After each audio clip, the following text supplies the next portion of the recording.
This is ZNS Total Sports, brought to you by Thurs Diagnostic Center.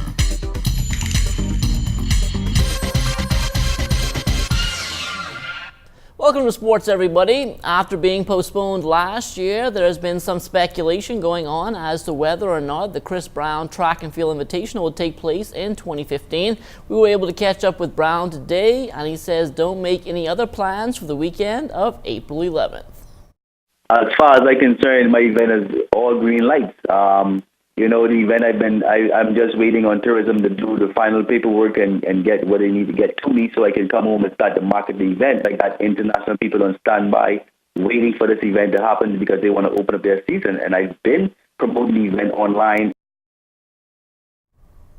The government secondary school's sudden death basketball playoffs taking place yesterday. In senior boys play, the C.I. Gibson Rattlers turned back the Anatol Rogers Timberwolves 89-73 thanks to 17 points from Shaquan Lewis. Michael Sweeting added 13, while John Lee Noel followed with 11.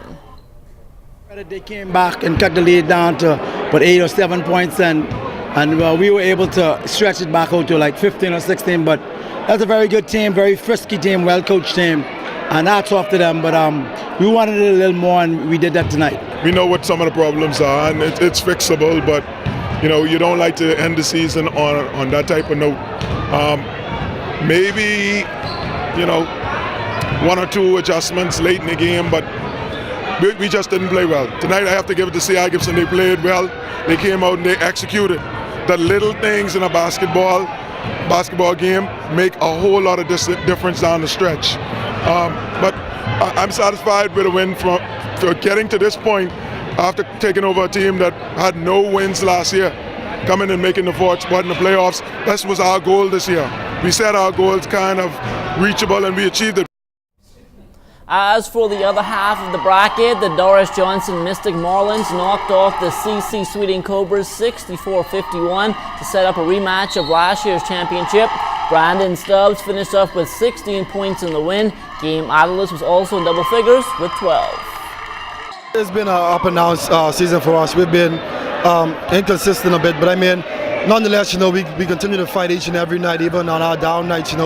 We still found a way to just play with energy, and that's what I really ask of my team each and every night, to come out here and give it their all, and no matter what, at the end of the game, I'll be proud of them as long as they play hard. And tonight was nothing short of that. We came out here and we fought, even when CC had us down by a little lead. We didn't get ruffled. We continued to fight, stick with the system that was working for us, and the end result, we were successful.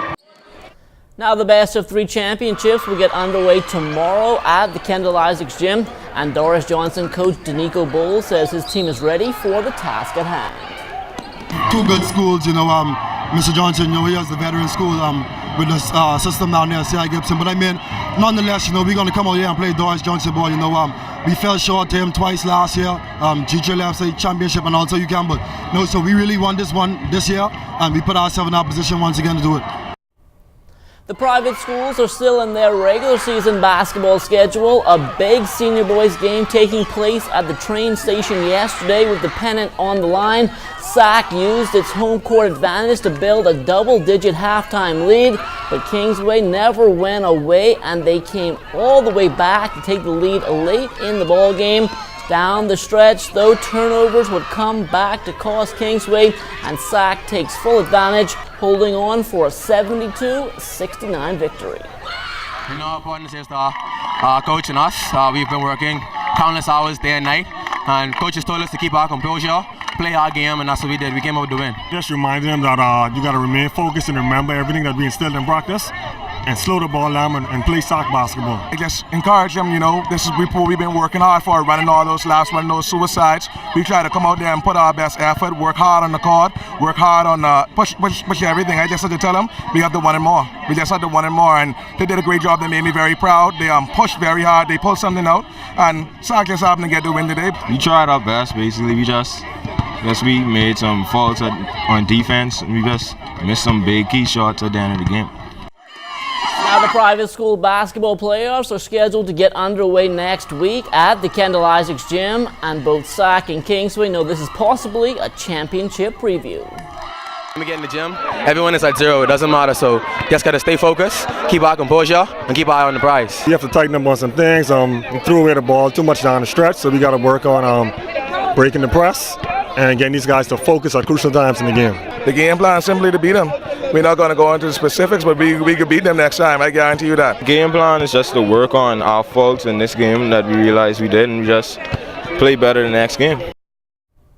The Commonwealth American Football League's Boilfish Bowl Championship game will take place on Saturday at the Donald Davis playing field. The Pros and Jets will go head-to-head starting at 1:30 p.m. and it's a game you don't want to miss.